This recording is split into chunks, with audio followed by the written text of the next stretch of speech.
안녕하세요. 오늘 탄생의 신비라는 주제로 여러분들과 함께 이야기할 고려대학교 교수 오원옥이라고 합니다. 반갑습니다.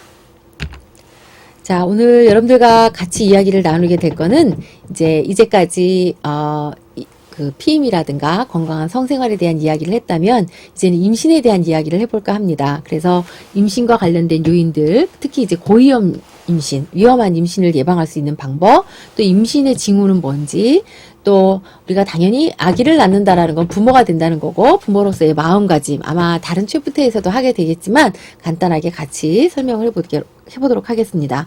또 임신을 하고 나서 아기가 출산하기 전까지 엄마가 어떻게 건강관리를 해야 되는지, 또 정상 분만의 과정은 어떤지, 또 우리가 분만 후에 특히 신생아, 아기가 처음 태어나게 되면 굉장히 작은 아기인데 그런 신생아를 어떻게 다뤄야 될지에 대한 이야기를 해보도록 하겠습니다. 그래서 주로 처음에 생식기의 구조, 그 다음에 지난 시간에 계속 강조했던 거죠. 플랜드 프레그넌시, 계획 임신에 대한 이야기 할 거고요. 임신의 과정과 태아의 발달, 산전산후 관리, 신생아 돌보기, 이런 것들이 핵심 키워드가 되겠습니다. 생식기의 구조는 다 설명하지 않도록 하겠습니다. 왜냐하면 여러분들이 중고등학교를 거쳐서 이미 많은 상식으로 알고 있기 때문에 여성 생식기의 구조는 이렇다. 치구, 대음순, 소음순, 그다음에 이게 음핵, 우리가 성감대, 여성의 가장 큰 성감대고요. 그다음에 천여막이라는 것이 질 입구에 있을 수 있는데 천여막은 사람들마다 두께도 굉장히 다 다르고요. 또 꼭 반드시 첫 번째 섹슈얼 컨택이 아니라 그 전에 운동이라든가 이런 것들로 인해서도 미리 천여막은 파괴가 될 수 있습니다. 그래서 개인마다 다 다르다는 것도 기억해 주시기 바랍니다. 그래서 여성 생식기의 아까 외부 구조는 외부 구조에 비해서 내부 구조는 이제 특별히 자궁이라는 구조가 있죠. 여기 이렇게 자궁이라는 구조가 있어서 이 안에서 이제 태아를 우리가 10달 동안 키우게 됩니다. 자, 그 다음에 남성 생식기는 이제 외부에서는 음경과, 음낭이 있습니다. 그래서 음경과 음낭이 있고, 안쪽에 이제 고환이라는, 우리가 기관이 있어서 여기에서 정자를, 우리가 배출을 하게 되고요. 그 다음에 이제 생식 배출관이라 그래서 부고환, 정관, 사정관, 요도 이렇게 한 선으로 이렇게 쭉 길게 연결이 돼서 요렇게 해서 사정이 이루어지게 됩니다. 자, 이제 오늘 중요한 거는 위험하지 않은 임신을 만들어야 되겠다. 그래서 고위험 임신을 예방하는 것이 가장 큰 주제가 되겠고요.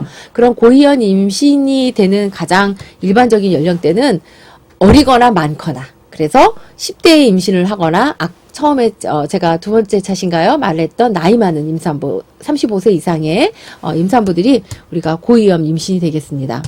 그래서 물론 그런 연령만 우리가 고위험 상태의 임신 그렇게 얘기할 수는 당연히 없죠. 그래서 이런 연령뿐만 아니라 체중, 특히 비만한 여성, 너무 심하게 비만한 여성인 경우에 불임이 있는 경우도 있고 또 임신을 했다 해도 위험할 수 있습니다. 그 밖에 약물이라든가 또는 태반 조기박리, 조기 양막 파수 이런 것들이 다 고위험 임신에 해당이 되고요. 우리가 알고 있는 제왕절개 수술도 고위험 임신에 들어갑니다. 아이러니하지만 우리가 신생아실에서는요, 정상 질식분만을 한 아기와 제왕절개한 아기 중에 고위험 아기, 고위험 산모에게서 나온 아기는 바로 이 아기입니다. 우리가 생각할 땐 더 편하게 나왔으니까 좋을 것 같은데 더 고위험 제왕절개한 아기가 컨디션이 정상분만아보다 그렇게 좋지는 않다라고 알려져 있습니다. 자, 그래서 우리가 고위험 임신 예방을 위해서 산정계획을 해야 되는데요. 이런 산정계획 제가 지난번에 계획 임신도 마찬가지고 가족 계획도 마찬가지로 항상 전해줘야 되는데 최소 3개월 이전부터는 우리가 계획을 해주는 것이 좋겠다. 그러니까 뭐예요? 내가 임신을 하게 되겠다. 그럼 3개월 동안은 엄마 아빠가 건강한 몸 상태, 그래서 건강한 난자와 건강한 정자가 나올 수 있도록 해주는 그런 준비 기간이 필요하다고 볼 수 있습니다. 자, 그래서 계획 임신의 장점은요. 일단은 당연히 엄마 아빠 상태가 건강하니까 기형아 발생을 줄일 수가 있고요. 엄마의 건강 상태를 당연히 건강검진을 통해서 파악할 수가 있고 또 조기의 질병도 미리 발견할 수 있고요. 또 불임인지 난임인지 이런 것들에 대해서도 파악할 수 있는 기회가 되고 또 뭐예요? 환경을 만들어야 되겠죠. 아기를 키우기 위해서는 누구를 도와줄 수 있는 사람 옆에 이사를 간다든가 여러 가지 그런 것들을 준비할 수 있는 시간이 되는데 갑자기 내가 임신을 해서 아기를 낳게 되면 당장 주변에 누가 봐줄 사람도 없고 아기 돌보는 사람도 갑자기 구할 수도 없고 여러 가지 문제가 발생이 될 수 있기 때문에 이런 것들을 계획 임신을 통해서 준비하는 것이 필요하다고 볼 수 있습니다. 자, 그럼 고위험 임신 예방을 위해서 아까 관련되는 요인들이 굉장히 많이 있었는데요. 그중에 가장 대표적인 흡연과 음주에 대한 이야기 간단하게 해보도록 하겠습니다. 당연히 뭐 여러분들이 태아에게 또는 엄마에게 흡연과 음주가 나쁘다는 건 다 알고 있어요. 그러나 여기서 추가적으로 이야기하는 건 엄마뿐만 아니라 아빠의 흡연, 또 아빠의 음주도 영향을 미친다는 겁니다. 눈치 빠른 친구는 알았겠지만 아빠가 담배를 피면 아빠의 정자 형성에 영향을 미친다는 거죠. 당연히 건강한 정자가 아니라 불건강한 정자 형성을 촉진하는 요소가 될 수 있고, 또 아빠가 음주를 하게 되면 남성 생식 기능이 감퇴가 된다고 알려져 있습니다. 그렇기 때문에 우리가 엄마 아빠의 흡연을 하지 말아야 되는 거죠. 임신을 한다고 계획을 하게 되면. 그래서 어쨌든 그래서 이런 흡연 같은 경우에 정자의 기능의 수, 아까 얘기했어요. 기능이라든가 수 자체를 감소시킬 수도 있고요. 또 태아에게는 엄마가 담배를 폈을 경우에는 체중 감소. 그래서 우리가 태아 체중 감소를 일으키고 태아가 저출생 체중아. 그러니까 그램수가 떨어지는 아기죠. 다른 아이들은 3kg로 태어나는데 얘는 뭐 2100g으로 태어난다든가 하는 문제들이 되면 아이가 건강하게 자라는데 방해를 줄 수가 있습니다. 간접흡연도 나빠요. 당연히 엄마가 담배 피는 것도 나쁘지만, 그래서 최소 6개월 이전부터는 당연히 금연을 해야 되겠고요.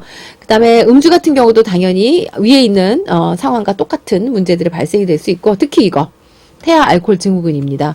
태아 알코올 증후군은 엄마가 임신 중에 계속 술을 마셨을 경우에 FAS라고 그래가지고 지능박약으로 아이가 태어나게 됩니다. 얼굴의 모양도 굉장히 다운증후군 비슷하게 얼굴의 모양도 굉장히 특이하게 태어나게 되고 정신지체를 유발하니까 당연히 음주를 하지 말아야 되겠죠. 그래서 6개월 이전부터 금주와 금연을 해야 되겠다. 또 약물도 굉장히 중요합니다. 우리가 상식적으로 그 임산부가 약을 먹지 말아야 되는 건 다 알고 있어요. 자, 그럼 여러분들한테 제가 질문을 하도록 하겠습니다. 감기약은 약이죠. 다 알아요. 감기약이 약인지는. 그러면, 그 소화제는 약일까요? 약이 아닐까요? 약이죠. 그럼 여기까지도 통과가 됐어요. 그럼 변비는? 저는 습관성 변비가 있어서 약을 먹지 않으면 대변이 나오지 않습니다. 그래서 변비약 정도야 뭐, 그렇게 영향을 미치겠어요? 변비약도 약입니다. 그리고 또, 제가 허리가 너무 아파서 파스를 붙였어요. 파스는 약일까요? 당연히 약입니다. 그러면 이렇게 질문할게요. 태아에게 영향을 미칠까요? 당연히 영향을 미칩니다.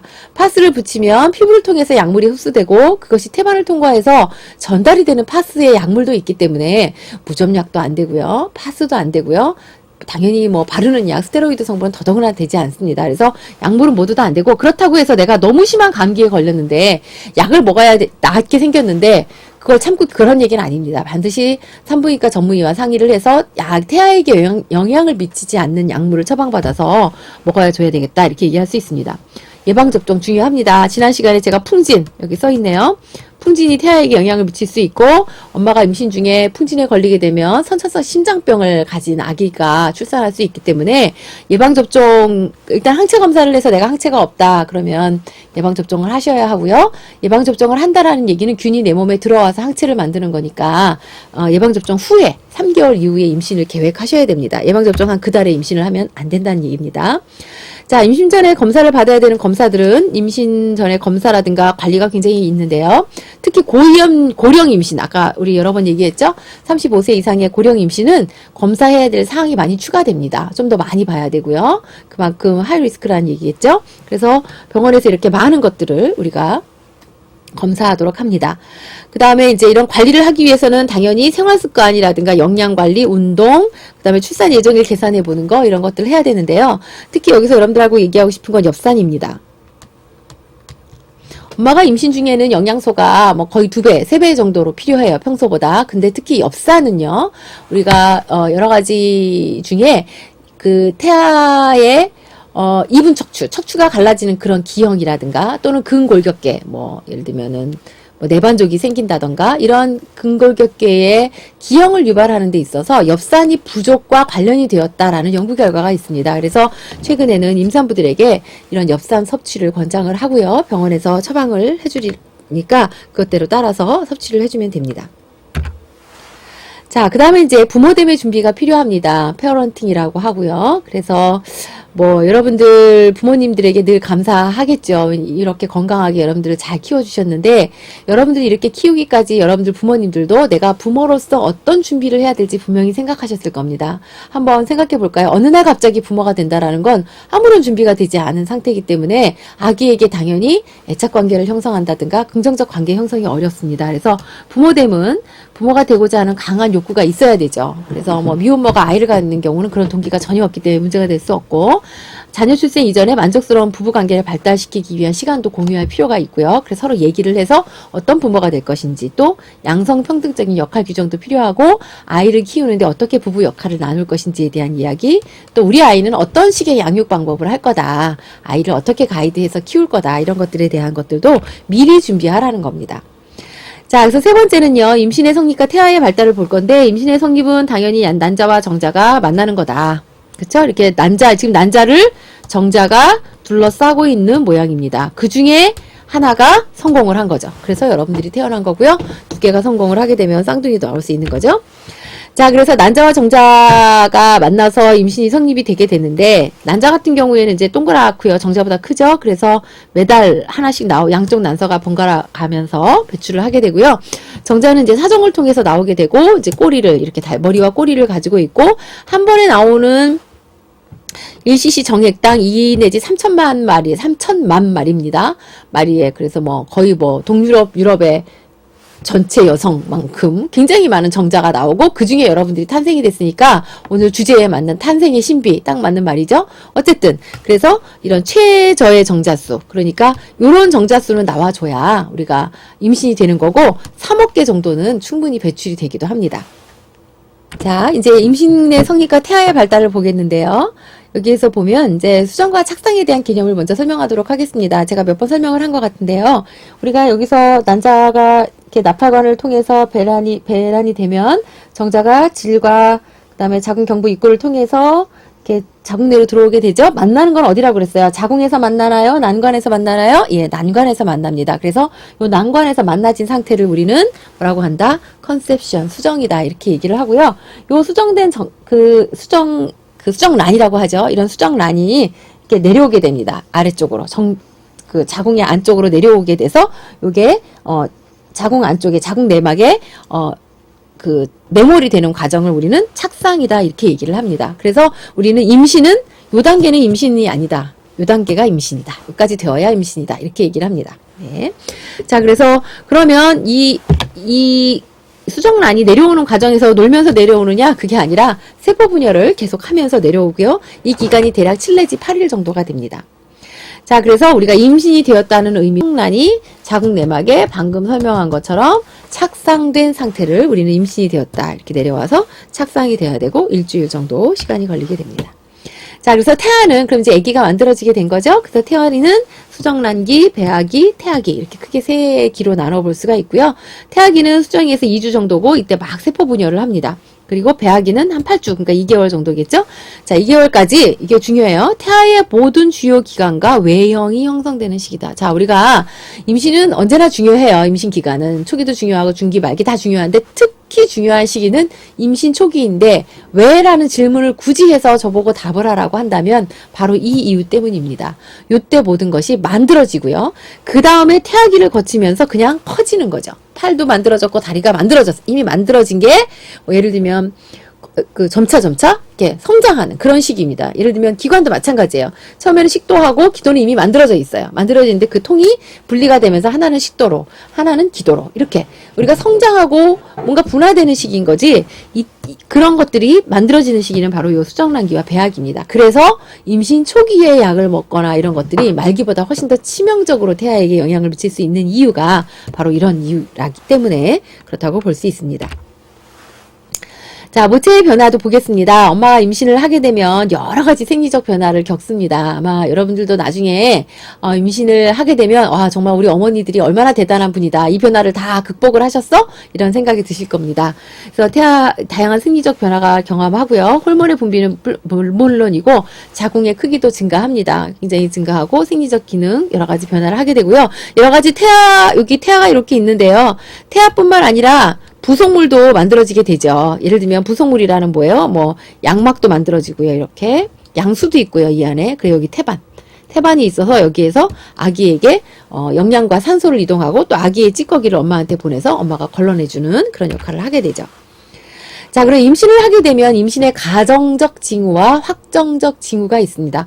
아, 내가 계획 임신을 했어요. 그래서 엄마가 되고 싶고 아빠가 되고 싶어요. 그런데 과연 내가 이번 달에 임신이 되었을까? 라고 확인을 하는데, 그러니까 가정해 볼 수 있는 징후. 아, 그럴 것이야. 그럴 가능성이 높아. 라고 할 수 있는 징후가 있고요. 확정 징후로 확실히 임신이야. 이런 증상들이 있습니다. 간혹 이 가정적 징후를 임신으로 믿고 경우에 따라서는 가정적 징후가 아닌 경우도 있습니다. 임신이 아닌 경우도 있기 때문에 우리가 뭐 드라마 같은 데 많이 나오는 무슨 임신이죠? 상상 임신? 뭐 이런 경우에 그 사람들 보면 직접 진짜 배도 나오고 가슴도 커지고 이런 증상들은 임신이 있을 때 나타나는 증상인데 확실하지는 않죠. 그것만 가지고 가슴이 부풀었다, 뭐 배가 나왔다 이것만 가지고 임신이라고 우리가 확정을 내릴 수는 없다라는 겁니다. 그러면 어떤 게 가정이고 어떤 게 확정인지 보도록 하겠습니다. 자, 그걸 하기 전에 그래서 임신의 가정적 징후를 보기 위해서는 일단 하기 전에 우리가 확인해야 될 것이 뭐냐면 월경 정지입니다. 당연히 생리가 멎어야 되겠죠. 생리가 계속 나오면 그건 당연히 임신이 안 됐고 자궁 내막이 태반이라든가 아기를 위해서 써먹지를 못한 거기 때문에 월경 정지가 첫 번째입니다. 근데 월경이 정지되는 이유는 뭐예요? 임신이 돼서 정지되는 경우 말고도 많이 있기 때문에 그것만 가지고 임신을 확정할 수는 없다라는 거죠. 유방의 변화가 생깁니다. 커지고 또 아프고 입덧 생깁니다. 입덧만 가지고도 확정이라고 할 수는 없죠. 그렇죠? 또 소변을 통한 임신 양성 반응을 합니다. 이거는 확정 아닌가요? 합니다. 이 소변을 여기 보이시나요? 이렇게 빨간 선이 지금 그어져 있어요. 이 어떤 여성인지 모르나 이 여성은 임신했습니다. 축하합니다인데 이렇게 빨간 선이 생기면 보면 확정이잖아요. 어떻게 이걸 가정이라고 볼 수 있어요? 라는데 이거는 가정입니다. 왜냐하면 이것이 빨간 선이 소변을 여기 떨어뜨려서 검사하는데 소변을 떨어뜨렸을 때 이렇게 빨간 선이 나오는 건 HCG, 인체 육모성 성선 자극 호르몬이라는 것이 있을 때 빨간 선이 나옵니다. 그런데 이 HCG라는 호르몬은 임신 아닌 때도 나옵니다. 그게 바로 가장 대표적인 것이 포상기태라는 질병입니다. 이건 치료받아야 되는 질병이고요. 자궁 안쪽에 이렇게 막 포도송이 같은 것이 생기는 거고, 요 포도송이에서 HCG라는 호르몬을 분비하게 되고, 마치 그러니까 배도 막 부르고, 소변 검사하니까 포지티브가 되겠죠. 그래서 이런 것들과 감별이 필요하기 때문에 이것만 가지고 확정을 할 수는 없습니다. 자, 그러면 확정적 징후는 뭐냐? 일단은 소변 검사를 통해서도 포지티브가 나왔지만 초음파를 통해서 직접 아기 모양을 확인하는 거. 그리고 처음부터 이렇게 아기 모양이 나오지는 않아요. 초음파를 찍어보면 처음에는 이렇게 자궁이 이렇게 있다고 칩시다. 있으면 이렇게 점 하나 보여요. 점 하나 보이고 이게 움직여요. 이렇게 톡톡톡톡 하고 계속 이렇게 움직입니다. 이게 심장이 뛰는 거예요. 아기한테 심장이 생겼고 너무 작아서 형체는 아직 안 보이지만 이렇게 우리가 태아의 심박동을 확인해 볼 수가 있고요. 또 태아의 크기를 측정하기로 한다거나 또 뭐 이런 것들 할 수 있는데, 그러면서 동시에 이런 초음파라든가 이런 검사를 통해서 우리가 예를 들면은 임신이 됐는데 아까 말한 그 자궁의 임신이 돼도 확정적 징후로 이런 포지티브 사인이 나타날 수 있잖아요. 그래서 병원에 가서 정말 아기가 착상이 잘 됐나, 자리를 잘 잡았나, 이런 것들도 우리가 이런 초음파라 영상학적인 검사를 통해서 확인해 볼 필요가 있습니다. 자, 분만 예정일을 계산을 하는 건데요. 그래서 마지막 월경, 우리가 이제 그러니까는 우리가 분만 예정일을 계산하는 거는 월경을 기준으로 해서 내가 언제 월경을 했느냐를 기준으로 해서 계산을 하는데, 우리가 월경을 시작한 날도 있고 끝난 날도 있잖아요. 근데 임신을 계산할 때는 월경 예정일을, 그 계산을 통해, 월경 예정이 시작일을 기준으로 해서 계산을 하게 됩니다. 그러니까 내가 9월 1일 날 시작해서 9월 7일 날 끝났다. 그럼 계산할 때 넣는 거는 9월 1일자 날짜를 넣는 거지 끝난 날을 넣는 게 아닙니다. 그래서 마지막 월경이 시작한 달이 1월에서 3월. 그쵸? 3월일 경우에는 시작일에 달 더하기 9. 그 다음에 날짜는 더하기 7을 해주게 되고요. 시작한 달이 4월에서 12월인 경우 후반부, 중후반부인 경우에는 빼기 3, 월에선 빼기 3, 날에선 더하기 7을 해주게 됩니다. 그래서 예를 한번 들어볼까요? 마지막 월경이 2018년 4월 29일인 경우에 이제 월경 시작일이 그랬다는 겁니다. 시작일이 4월 29일이었는데 분만 예정일은 언제냐? 매월은 그냥 뭐 이렇게 큰 달 작은 달 계산하지 말고 우리 한번 30일로 계산을 해볼까요? 자, 4월이니까 더해주는 달이 아니라 빼주는 달이죠. 그래서 4획 빼기 3을 해주고요. 월에는 29 더하기 무조건 다 날짜는 다 7을 더해주는 겁니다. 7 해줘요. 그러면 어떻게 되나요? 1월 36일이 나오죠? 당연히 2019년이 되겠죠, 이거는.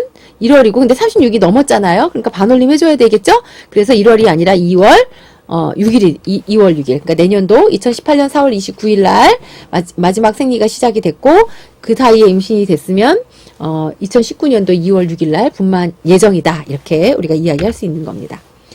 자, 그 다음에 이렇게 임신에 대한 그 사인을 확인했고 임신이 확정이 됐습니다. 그 다음에 이제 건강관리를 해야 되는데요. 여러 번 얘기하지만 임신 초기의 건강관리는 대단히 중요합니다. 특히 직장 여성의 경우에는 마음대로 휴식하고 이런 것들이 자유롭지 않기 때문에, 잘 관리를 해줘야 되겠고, 일단 자기가 임신한 사실을 숨기지 마세요. 나는 임신했습니다. 보호받을 필요가 있습니다. 라는 걸 알리는 거죠. 그러면 보호만 받으면 안 되죠. 그럼에도 불구하고 성실한 근무 태도를 가지는 것도 우리가 조직 안에서 필요한 인간관계 또는 근무 태도라고 볼 수 있습니다. 그리고 건강관리를 소홀히 하지 말아야 되겠습니다. 그래서 뭐 과거에는 아침도 안 먹고 출근도 하고 그랬지만 반드시 아침도 먹고 점심도 먹고 간식도 먹고 해줘야 되겠습니다. 그리고 출산 휴가 신청 시기에 대해서 미리 상의해야 되겠죠. 그래야 업무 분담이라든가 동료들에게 피해가 가지 않을 수 있도록 미리 상의하는 것이 좋지, 나 갑자기 들어갑니다 하고 들어가는 건 아닙니다. 자, 그래서 산전 진찰의 계획은요, 임신 7개월까지는 한 달에 한 번, 8에서 9개월은 2주에 한 번, 마지막 달에는 매주에 한 번씩. 물론, 플러스 알파는 있을 수 있습니다. 내가, 이거 좀 이상한 사인인 것 같아. 라고 하면 반드시 정규검진 하는 시기가 아니더라도 반드시 병원을 방문해서, 문제가 있지는 않는지 확인해 보는 것이 필요하고요. 혹시 이 엠블럼을 보신 적이 있나요? 이 엠블럼이, 한참 좀 많이 보이다가 요새 많이 없어졌는데, 우리나라가 저출산에 아주 심각한 나라잖아요. 뭐 100년 뒤에 나라가 없어질지도 모르는 인구 때문에 그런 나라인데, 지금 이 그림에 보면 임산부 우대 엠블럼이라는 걸 알 수 있습니다. 근데 임산부의 배가 어떤가요? 부풀지 않았죠. 임산부의 배가 부풀면 이 사람이 임산부구나 하고 우리가 배려할 수 있는데, 지금 이 임산부는 아직 임신 초기입니다. 자, 여러 번 얘기했죠. 임신 초기가 중요하기 때문에 임신 초기의 임산부도 우리가 배려를 해줘야 됩니다. 그래서 우리가 내가 임신한 여성이에요 라는 거, 엠블럼을, 혹시 이런 엠블럼을 가방에 걸고 있다면 우리가 먼저 자리를 양보한다거나 무거운 짐을 들어준다거나 하는 배려가 필요하다고 볼 수 있습니다. 자, 산전진찰 시기에는 여러 가지 검사를 합니다. 뭐 초음파 검사도 있고 임신성 당뇨 검사도 하고, 특히 여기 임신한 평균 한 16주 정도, 그러니까 한 4달 정도 되면 일명 산모들한테는 기형아 검사라는 걸 합니다. 우리 아이가 혹시 기형아는 아닌지, 그런 경우에 우리가 여러 가지를 치료적인 측면에서 고려를 할 수가 있기 때문에 우리가 이런 검사를 해보게 되고요. 그래서 다양한 검사들이 주기적으로 꾸준히 받아야 된다라는 걸 강조합니다. 그래서 어떤 임산부는 임신 초기에 괜찮았는데 임신 말기로 갈수록 몸이 붓는다거나 고혈압이 생기고 해서 빨리 분만을 아기를 빨리 꺼내야 되는, 아기가 자궁 밖에서 살 수도 있겠다 그러면 빨리 꺼내주는 그런 시술을 할 수도 있습니다. 자, 임신 중 월별 주요 특징과 건강관리는요, 여러분들 텍스트를 참조하시기 바랍니다. 제가 박스랑 기타 등등으로 제시를 해놨으니까 한번 참조해서 읽어보시면 좋을 것 같고요. 임신 중 바람직한 체중 증가가 있습니다. 우리가 보통 평균은 12kg 정도. 내 평소 몸무게 12kg인데, 그것이 이제 엄마의 원래 몸무게가 어떻느냐에 따라 조금씩은 다릅니다. 그래서 정상 체중은 16kg까지 늘고요. 저체중은 12kg에서 18kg, 과체중은 11.5kg, 비만한 여성은 한 7kg 미만으로 늘어날 수도 있습니다. 그런데 너무 많이 늘어나거나 너무 안 늘어나거나 이런 것들은 정기 검진을 통해서 반드시 검사를 받아볼 필요가 있습니다. 자, 그 다음에 임신 중 건강관리에 또 한 가지 중요한 이슈 중에 하나는 바로 태교입니다. 태교. 아마 글쎄요, 제가 수년 전에 외국 학회에 갔는데 어떤 사람이, 우리나라 사람이 아니라 외국 사람이 태교에 대한 발표를 하고 있었어요. 임신한 여성이 아기에게 뭘 이렇게 막 가르치고 뭐 들려주고 뭐 이런 거 있잖아요. 우리 엄마들이 하는 거. 그걸 되게 신기롭게 외국 사람들이 봤습니다. 근데 사실 우리나라는 그 옛날 조선시대 이전부터 태교라는 걸 했죠. 그래서 동양과 서양의 그런 인간 존중에 대한 철학을 보면 저는 개인적으로 동양이 훨씬 더 앞서 있는 것은 아닐까. 왜? 우리는 엄마 뱃속에 있는 아기부터 인간으로 존중했기 때문에 교육이라는 걸 했다라는 겁니다. 태아도 인간으로 인격적 존중을 했기 때문에 태교라는 걸 했죠. 그래서 우리가 태내교육 또는 태중교육이라고 합니다. 그래서 우리나라 나이 계산법을 보면 알아요. 우리나라는 태어나면 어떤 아이가 12월 31일 날 태어났어요. 그리고 다음날 1월 1일이겠죠. 우리는 태어나는 그 해를 한 살로 칩니다. 그거는 뭐예요? 엄마 뱃속에 있었던 10달을 1년으로 인격적인 존재로 인정해서 나이로 계산을 하는 거죠. 외국은 여기서부터 한 달 살아야 1년 살아야 한 살이 되는 거죠. 얘는 그 다음 날은 2살이 되는 겁니다. 그래서 이렇게 우리가 태교라는 것이 굉장히 좋은 전통이고 또 부모의 마음가짐을 다지는 데도 굉장히 좋다, 이렇게 볼 수 있습니다. 그래서 옛날에 고서에 보면 아버지가 낳고 어머니가 기르고 스승이 가르치는 것은 모두 하나의 일이고, 그래서 잘 가르치는 자는 태어나기 전부터 시작한다라고 해서 태교의 중요성을 가르치고 있습니다. 자, 이제 임신 중 건강관리를 테스트를 보고요. 저는 여기서는 Q&A로 간단하게만 보도록 하겠습니다. 즉시 병원에 가야 될 때는 언제냐? 자, 그래서 임신 중 속옷에 피가 묻었다라는 건 유산이라든가, 그쵸? 아기가 임신이 더 이상 유지가 되지 않고 유산 같은 거 의심할 수 있기 때문에, 물론 통증이 동반되는 경우도 있지만, 아기가 너무 작고 임신 초기일 경우에는 통증이 동반되지 않을 수도 있습니다. 그래서 그런 경우 병원 가봐야 되고, 손발이 붓고 눈이 잘 안 보이는 경우에, 우리가 이제 이런 경우가 임신 중독증이라는 임신으로 인한 합병증이 모두 다 생기는 게 아니라 간혹 이런 여성이 있습니다. 심하면 경련까지 할 수 있기 때문에 반드시 병원 가서 치료를 받으셔야 되고요. 우리가 아래로 물과 같은 것이 흐르는 건 뭐냐면 아기가 이렇게 양막에 쌓여 있어요. 태아가 이렇게 있는데 양막에 쌓여 있는데 요게 터지는 거죠. 그래서 이런 것을 우리가 조기 파막이라고 합니다. 조기 파막이 되면 아기 빨리 나오면 되죠 라고 하는데 그것이 아니라 아기가 다 자라지 않은 것도 문제가 되고 또 이렇게 거꾸로 감염원이 올라가서 태아 감염을 일으킬 수가 있어요. 굉장히 심각한 문제가 될 수 있기 때문에 병원에 가봐야 되고 조기 진통이 오는 경우도 병원에 가봐야 되고 태동이 사라집니다. 한 4개월 내지 5개월 되면 대부분의 경우에 아기가 움직이면서 엄마가 태동을 느낍니다. 근데 잘 놀던 아이가 태동이 사라지면 뭔가 문제가 있다라는 걸 의심해 볼 수 있기 때문에 병원에 가봐야 됩니다. 영양은요, 임신 전보다 300kcal 정도 추가 영양이 필요하고요. 지난번에도 얘기했지만 철분이나 엽산, 특히 엽산 같은 것들이 기형아 예방이라든가 이런 것들을 위해서 도움이 된다고 했죠. 그래서 처방을 받아서 반드시 의사의 처방하에 복용하는 것이 필요하고요. 나머지 것들은 여러분들이 교과서로 참조하시기 바랍니다. 자, 또 한 가지 임신을 하게 되면 엄마들이 많이 힘들어하는 것 중에 한 가지가 입덧입니다. 입덧은 우리가 꼭 나쁘다고만 볼 수는 없어요. 엄마가 입덧을 해서 뭔가 좀 먹지 말아야 될 것을 가려 먹을 수 있는 그런 계기가 되기도 하는 것 같습니다. 그래서 입덧이 반드시 나쁜 거는 같지 않아요. 입덧이 왜 저는 그런 생각 긍정적으로 해석을 하냐면 입덧이 초기에 생길까요? 말기에 생길까요? 임신 초기에 생기거든요. 제가 여러 번 얘기했지만 임신 초기가 굉장히 중요하다고 했잖아요. 그 사이에 엄마가 약도 함부로 해서 먹어는 안 되고 음식물도 그렇기 때문에 꼭 나쁘다고만 생각하지 말고 잘 적응할 수 있도록 지지해 주는 것이 필요하다고 볼 수 있고요. 그러나 입덧을 너무 심하게 해서 평소 몸무게보다 10% 빠지게 되면 아기에게 영양 공급이 안 되는 것이라고 우리가 생각할 수 있기 때문에 반드시 전문의와 상의하고 필요하면 수액 주사를 맞는다거나 영양을 다른 대안적인 방법으로라도 공급을 해줄 필요가 있습니다. 그런데 이 입덧은요, 배가 고프면 더 심해요. 공복 상태에서. 그러니까 끼니로 굶으면 안 되고 반드시 간식을 해줘야지 입덧이 조금 완화가 되고요. 그 다음에 이제 과일 주스나 이런 것들을 먹어주는 것이 좋고, 어디 갔나요? 여기 과자. 마른 과자를 눈 뜨자마자 그 크래커라든가 이런 것들 있잖아요. 그런 것들을 먹어주면 도움이 된다고 합니다. 그리고 기름기는 안 좋고요. 물을 많이 마시는 것이 좋고, 입덧이 심할 때 특히 이제 남편의 지지가 많이 필요하다고 볼 수 있습니다.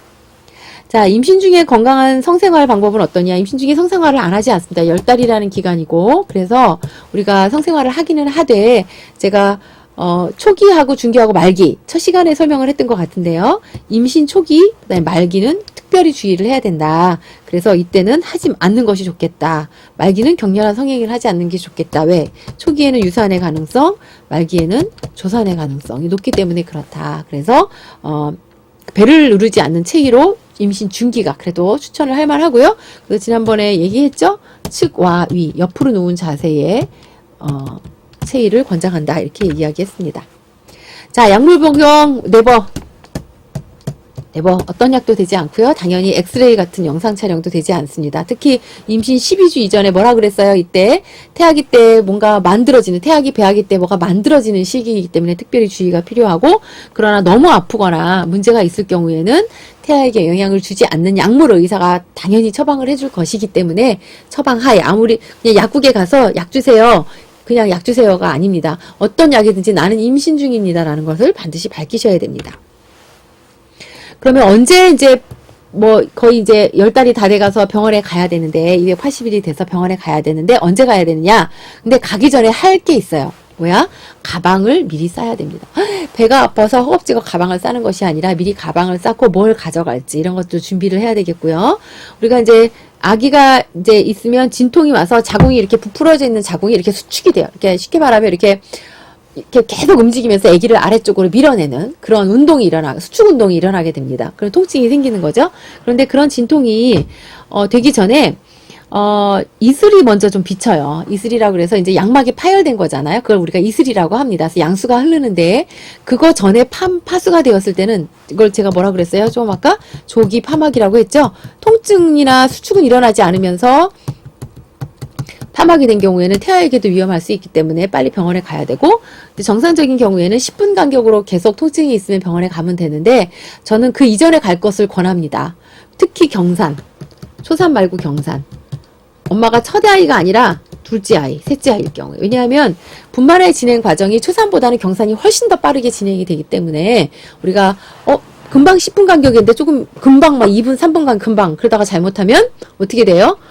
차 안에서 아이를 낳는 상황이 발생이 될 수가 있기 때문에 우리가 미리 가서 병원에 가서 대기하는 것이 좋고요. 자, 그러면 어떤 것이 분만의 전구 증상이냐? 위주위가 가벼워진다 이런 거예요. 엄마가 배가 이렇게 남산만하게 부풀어 있어 있는데 처음에 이렇게 불렀는데 말기가 되면 이렇게 배가 좀 아래로 처져요. 제가 배가 이렇게 아래로 처집니다. 왜냐하면 아기 머리가 엄마 골반대로 이렇게 진입을 하게 됩니다. 그래서 아기가 아래쪽에서 배가 좀 아래쪽으로 돼요. 엄마가 이때는 조금 더 숨쉬기가 좀 편안해지는 감이 있습니다. 그래서 가벼워지게 되고 배가 자주 당기고 태아 움직임도 좀 적어지게 되고요. 소변을 자주 보죠. 아래쪽으로 처지면서 방광을 압박하기 때문에 이슬이나 파수, 진통이 있을 경우에는 우리가 분만의 징후다 이렇게 볼 수 있습니다.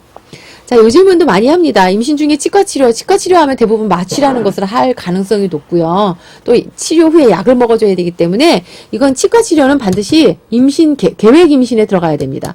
내가 임신을 하겠다고 계획하면 반드시 치과 검진을 받아서 임신 중에 내가 치과 치료를 받는 상황을 미리 예방을 하는 것이 필요하고, 마취를 위하는 치료는 분만 후로 미뤄야 되고, 너무 아프면 당연히 치료는 받아야 되겠지만 이런 약물은 안 되겠다.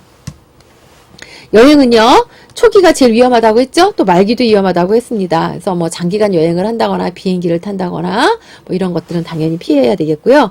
또 2시간에 10분씩 일어나 걷거나 다리를 펴고 휴식을 취해야 됩니다. 특히 이제 하체 쪽에 부종이 많이 생기고 그러기 때문에 규칙적인 우리가 휴식이 필요한 경우에는 태아에게 영향을 주지 않는 약물을 의사가 당연히 처방을 해줄 것이기 때문에 처방하에, 아무리 그냥 약국에 가서 약 주세요.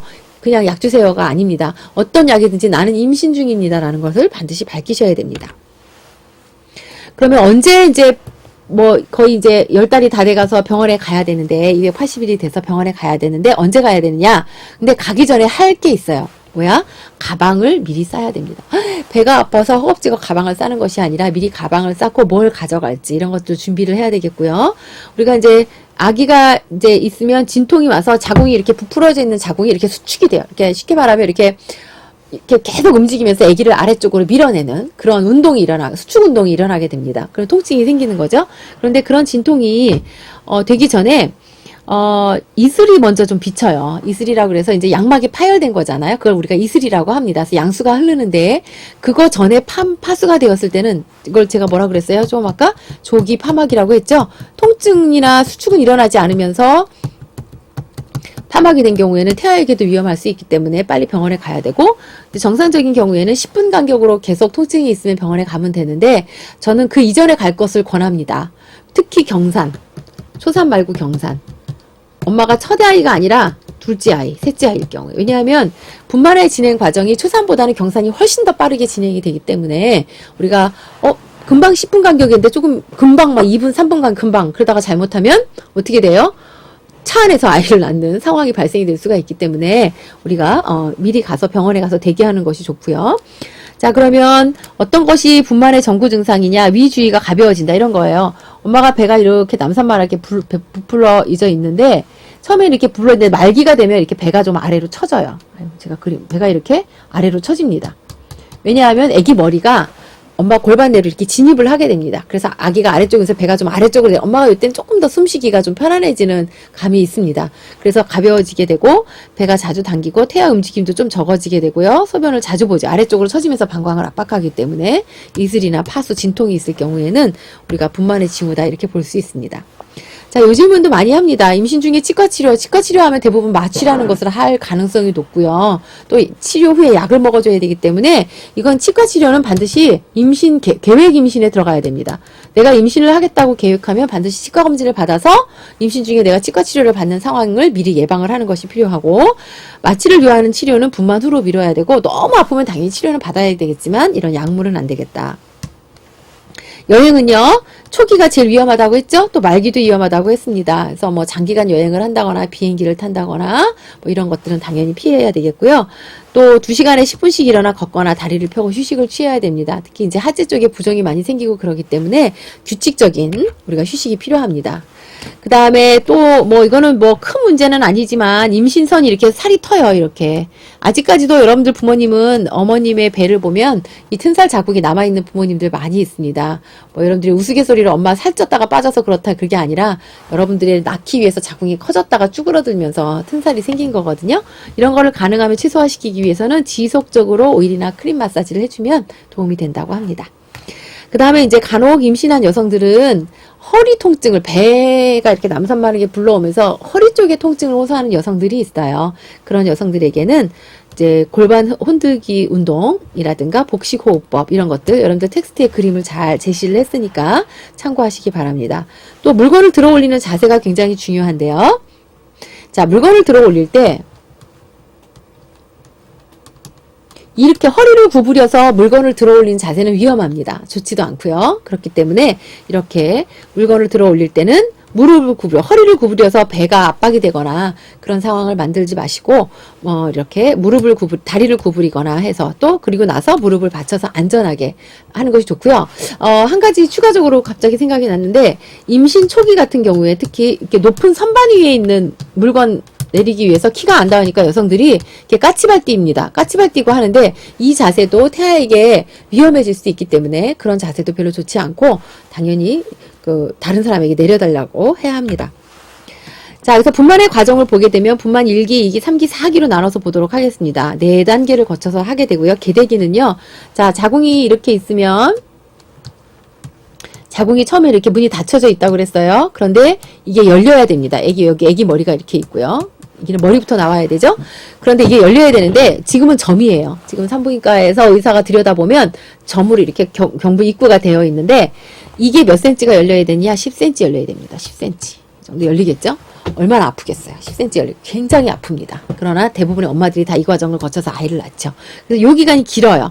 그래서 초산부는 12시간에서 14시간, 경산부는 8시간. 제가 빠르다고 그랬죠? 임신의 진행이 빠르고요. 그 다음에 이제 다 열리게 되면 만출기가 됩니다. 이제 아기가 나오는 건데 아기 편이에요. 저는 아기가 얼마나 똑똑한 존재인지 모르겠습니다. 지금은 엄마 편이기보다는 아기 편이. 아기는요. 자기의 몸을 가장 작게 만들 수 있는 자세를 회전하면서 4번의 회전을 통해서 엄마의 산도를 빠져나옵니다. 처음에는 굴곡을 해요. 이렇게 구부려요. 왜냐하면 머리가 제일 크니까 머리를 숙여서 턱을 대서 굴곡시키고 안쪽으로 회전 한번 하고 그 다음에 얼굴을 내밀어요. 이렇게 얼굴을 내밀어서 잘 빠져나오기 쉽도록 해주고 그 다음에 바깥쪽으로 돌아서 빠져나옵니다. 이거는 누가 가르쳐 주지 않아도 신생아가 이렇게 하니까 참 신기한 일이죠? 그래서 이렇게 하나이들이 똑똑한 것 같아요. 그래서 뭐 경우에 따라서 머리도 찌그러지긴 하지만 금방 회복이 됩니다. 그래서 어쨌든 태아 만출까지를 우리가 만출기라고 하고 뭐 50분 내지 뭐 경산부는 15분 만에도 나오는 경우도 있습니다. 자, 분만 3기는 이제 아기는 다 나왔어요. 그래서 이제 3기에는 태반이 박리되는 시기고 이때도 중요하죠. 자칫 잘못하면 출혈 같은 것들이 나올 수 있기 때문에 과다 출혈 이런 걸 관찰을 해줘야 되고 분만 4기가 회복기입니다. 그래서 회복되는 시기인데 이때 중요한 건 자궁이 풍선처럼 부풀었던 자궁이 작아져야 됩니다. 옛날처럼. 근데 금방 작아지진 않아요. 그러나 이때 자궁 마사지를 잘 해줘야 됩니다. 산부인과에 있는 간호사들이 자궁 마사지 하는 방법을 가르쳐 줍니다. 그래서 이때 자궁 마사지를 잘 해서 자궁 퇴축이 일어나도록 해야 되는데, 자궁의 수축과 퇴축이 일어나도록 해줘야 되는데, 이때 특히 이제 출혈이 계속되는지를 잘 관찰해줘야 됩니다. 자, 그 다음에 이제 산후기라 함은 아이를 낳고 이제 뭐 집에를 가든 또는 산후조리원을 가든 그때의 상황을 우리가 산후기라고 하고요. 이 산후기는 출산 후에 엄마의 생리적 상태가 돌아가는 기간으로 제가 길게는 8주 동안을 우리가 산후기라고 합니다. 그리고 이때 산후기에 좋은 거는 체조 같은 것도 굉장히 도움이 되고요. 자, 그러면 아기를 낳고 나서 얼마 만에 성관계를 재개할 수 있느냐? 일단은 출산 후 1개월이면 가능을 하고요. 그런데 이제 엄마가 아기 낳고 나면 잘 아물었나, 그 산도가 잘 아물었나 하기 위해서 병원을 가거든요. 그때 의사한테 검진을 받아서 괜찮은지 확인하고, 그 다음에, 섹슈얼 컨택을 갖는 것이 필요하고요. 수유부는 뭐예요? 아기를 젖을 먹이는 엄마예요. 젖 안 먹이는 엄마는 젖도 안 먹이면서 많이 먹으면 살만 찝니다. 젖을 먹인다고 가정을 할 때 하루에 2000kcal 더하기 400kcal를 우리가 추가해서 먹여줘야 잘 분비가 될 수 있고요. 그 다음에 이제 엄마들은 뭐 뭐든지 풍부한 게 좋습니다. 지방 이런 거 빼고는 다 풍부하고 특히 비타민 C 같은 것들 공급이 굉장히 중요하고요. 홍차나 커피 같은 것들은 특히 이제 이런 철분 흡수, 약물, 엄마가 철분 음식을 먹어서 아기한테도 전달이 되고 그래야 되는데 그런 것들을 방해할 수가 있기 때문에 그런 것들은 피해주는 것이 좋겠고 수분은 많이 먹어주는 것이 좋겠고요. 그 다음에 이제 나오는 것이 포스트파텀 블루라고 그래서 산후 우울증이라는 것이 있습니다. 간혹 엄마가 아기를 낳고 왔는데 너무 우울한 거예요. 이 아이를 내가 책임질 수 있나? 막 이런 생각이 들면서 안 그랬었는데 뭐 태명도 지어서 뭐 우리 똘똘이가 태어나서 되게 기뻐요. 막 이랬는데 정작 아기가 태어났는데 너무 우울한. 그래서 이거를 어머니로 이행하는 트랜자이언트 레스폰스, 어머니로서의 이행 반응이다라고 하고 우리가 포스트파텀 블루라고 합니다. 정상적으로 생길 수 있습니다. 이걸 갖고 무슨 정신과를 가거나 그렇지는 않습니다. 우울증이니까 정신과 가야 될 거 생각하는데 그래서 이런 무가치감이라든가 뭐 이런 것들이 생길 수 있는데 이럴 경우에는 이제 지지, 특히 남편의 지지라든가 가족들의 지지가 굉장히 중요하고요. 이제 시간이 지나면 회복이 됩니다. 너무 우울하면 당연히 병원을 방문해야 되겠죠.